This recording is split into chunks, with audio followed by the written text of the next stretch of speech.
So we'll move on to the next step. So this is the conduction system of your heart, right?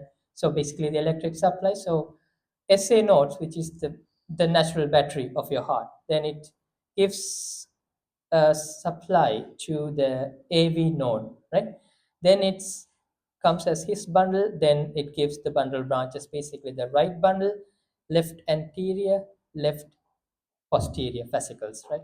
So if you see the blood supply, the red is the right coronary artery, and the blue is the left coronary artery. So the red supplies most of the important parts of conduction system. That's why the conduction abnormalities are more common in inferior STEMIs. So it gives a branch to the SA node, but SA node usually have bilateral blood supply. So so it's quite very rare to get a SA nodal block if you get an RCA infarction, even if it is an osteal block. So, but because of the reduced blood supply, you could get some bradycardia, right? So then it gives the branch, the most important branch, the AV nodal branch. So AV node usually have a unilateral supply. So if this is gone, the patient will get the complete heart block. So that's why you get more complete heart blocks with inferior STEMIs rather than the other STEMIs. So, but the good thing is the escape rhythm starts somewhere here if you block off this branch. So this is quite a stable escape rhythm with narrow complexes. So you could wait and to thrombolize or revascularize the RCA and see whether it resolves. But if you see the bundle branches, it's supplied by the LAD, and if this is gone, then there's nowhere to get escape rhythm, or in other words, the escape rhythm it's unstable. So if you get a complete heart block with anterior STEMI, then we would have to pace the patient at least temporarily because it's very unstable. So this is the most common arrhythmia you get with acute coronary syndromes. It's the accelerated idioventricular rhythm. And it's very good to see this rhythm when you thrombolize a patient, which means you have succeeded in treating that patient. So luckily, this is the most common arrhythmia you get in acute coronary syndromes. So it will look like a VT basically, only the rate will be low, around less than 110 usually.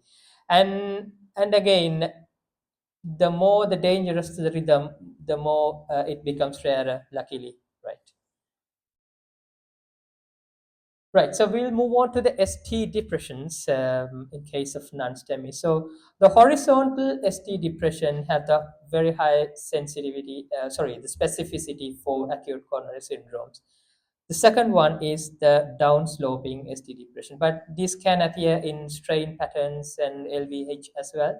So, but the upsloping ST depression, unless some rare cases like the deep winters pattern, it usually does not indicate an ischemia, and usually it's due to the J point depression in cases of rapid heart rate or tachycardias, right?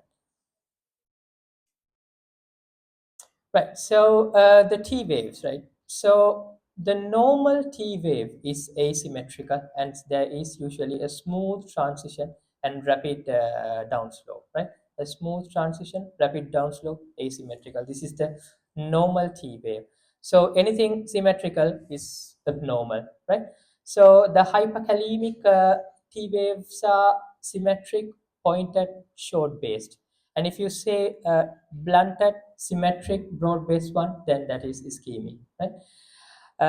And another good thing about T inversion is if you see an isolated T inversion in an ECG after the acute coronary syndromes, that means the ischemia has resolved. So if there is an active ischemia or ongoing ischemia, there are no T inversion or isolated T inversion. There will be associated ST depressions or elevations, in which case the ST segment deviation tells you that the ischemia is ongoing rather than the T inversion. So if you see isolated T inversions, then that means the ischemia has resolved. Or there's no ongoing ischemia. Rather, it is a repolarization change. So in CVAs, most commonly it's with subarachnoid hemorrhages. It appears in 30% of the cases, so it's very common, right? So it is deep symmetric T inversions, mainly happens in the anterior leads, and it is associated with prolonged QT. And due to the vagal stimulation, there may be a bradycardia associated with it as well. And this happens paradoxically due to the sympathetic activation of the hypothalamus. So, but it's very common. It's 30% of the cases, right? And so, if you see T inversion, sorry, Miss Blair, sorry, if you see T inversions in V1, V2, V3, so um, sorry, basically the anterior leads.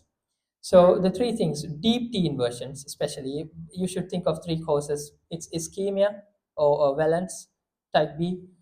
Then it could be a CVA, especially sorry, if it is associated with a prolonged QT and bradycardia, and it could be due to a HOCM, especially if it's a deep pointed dagger-like deep shape with a tall arc waves. Right. So again, another patient with coming with pleuritic type chest pain and things. So this is again, you can see widespread ST elevations. So this is an ECG of pericarditis, and you could see PR depressions, especially these PR depressions you can observe especially in the lateral leads. So PR depressions in the lateral leads. Likewise, you could observe a PR elevation in AVR. So these are the main features of pericarditis. So widespread ST elevations, PR elevation in AVR, and PR depression in lateral leads. So the myocarditis ECG is very variable. The most common feature is obviously a sinus tachycardia, but you could see dynamic diffuse changes. Either it could be ST depressions or T wave inversions, and so the only way to confirm whether there is a myocardial involvement as well in cases of pericarditis is do a troponin. So if it is positive, then it's more likely to be. So again, myocarditis is you could see nothing except the sinus tachycardia. So if you get a positive troponin in a pericarditis ECG, then it's a myopericarditis. Right. So if I ask anyone in this audience, most of you will say, what is the change you will see in pulmonary embolism is S1Q3T3. So classic ECG with S1Q3T3. And you could see some right bundle branch block as well. So the question is how sensitive and specific this S1Q3T3 is. So it's sadly it's only present in 20% of the cases of massive pulmonary embolism. So it's neither sensitive nor specific. So this change appear in right ventricular pressure overload. So it's not specific as well. Any condition which gives rise to pressure overload, you will get this pattern. So this is neither sensitive nor specific. So don't rely on this change to diagnose pulmonary embolism. Again, there is a study saying that simultaneous T inversion in inferior and anterior leads are more specific than this S1Q3T3, right? So, okay, so right, so I'm giving this again and again so that it could go into your mind. So always compare with all these ECGs, right? So look for reciprocal changes, which could be subtle. So look carefully, and